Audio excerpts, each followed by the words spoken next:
So welcome back. So the first thing I want to tell you that we have to include these files. What is this? So first of all, let me remove this because we don't need it right now.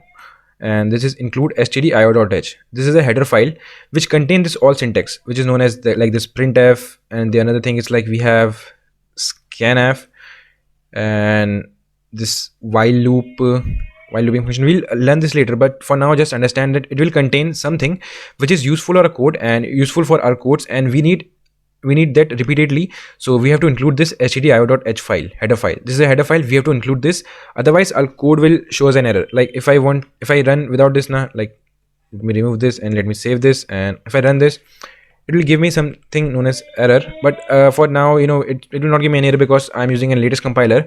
But any old compiler like turbo c c++, they will give me error because I'm not specify the files which I am including to compile this particular printf code. So this is the thing. So we have to include this file. Always remember, the good approach is to include that stdio.h wala file. Okay, so include this stdio.h file.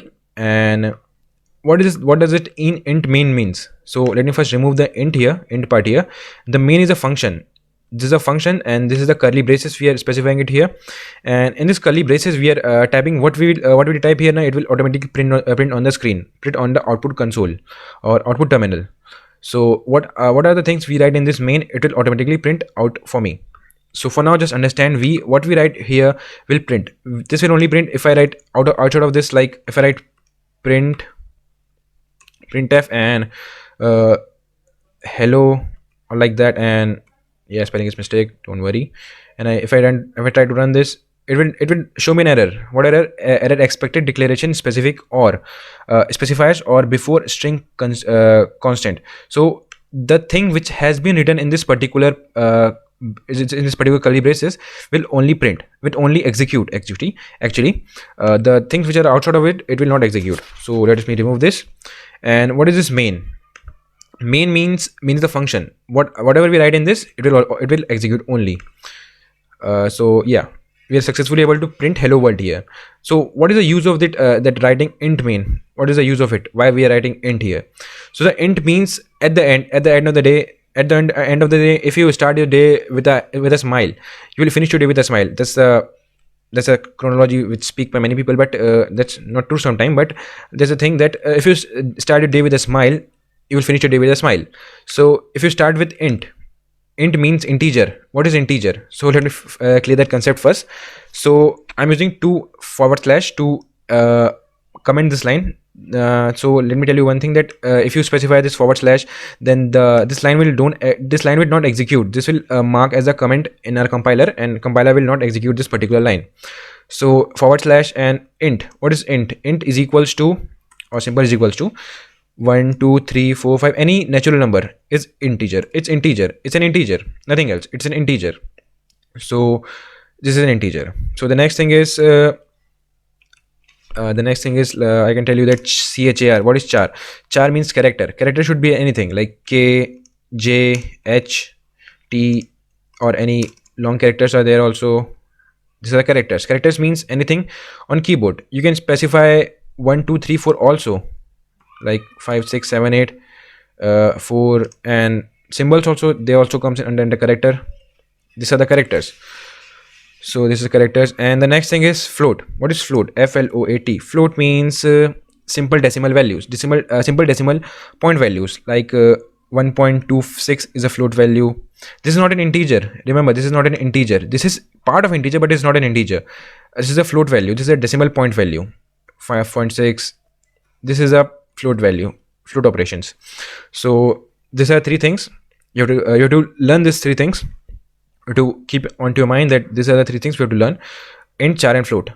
We'll talk this later, but for now, understand we are dealing with int right now. Okay, so the int. If we start our day with a smile, we'll end our day with a smile. So if we start with int, we have to return int always. We have to return an integer value. If I want to return 1, it will return 1 for me. If I want to return 5, it will also return 5 for me because it is an integer. If I run this, it will not prompt. Returned is 5. As you can see, 0 cross 5. The process will return 5. So we have to return something. Without returning something, you won't be able to execute this code. If I leave it blank here, and if I run it here, Actually, I not save this. Let me save this and let me run this.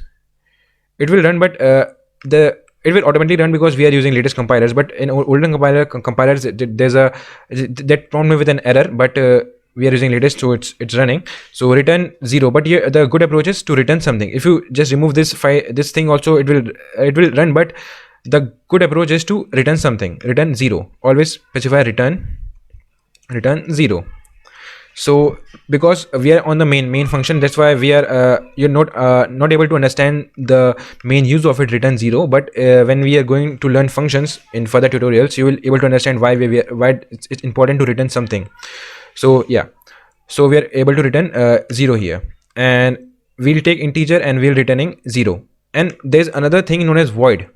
We can make function with anything like float also, and with char also, but for now I'm taking void here. Void is also a part of it. You can use void to return, but void means nothing. We are taking nothing, so we don't want to return anything. But if I write return 0, let's see what happen. If I try to return something, actually I have to save this code and run it again. But it is returning me because my compiler is the latest compiler, so 0 cross 0, and it will returning with something. But you don't have to specify anything when you're using void here. You don't have to specify return here. Just you have to enter the block of code here, and it will automatically execute. You don't want to specify return 0 or something like that here.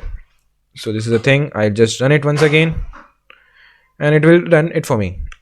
So when you specify void, you don't have to return anything. So thank you for now. This is the part of it. In next class we learn about variables. What are variables?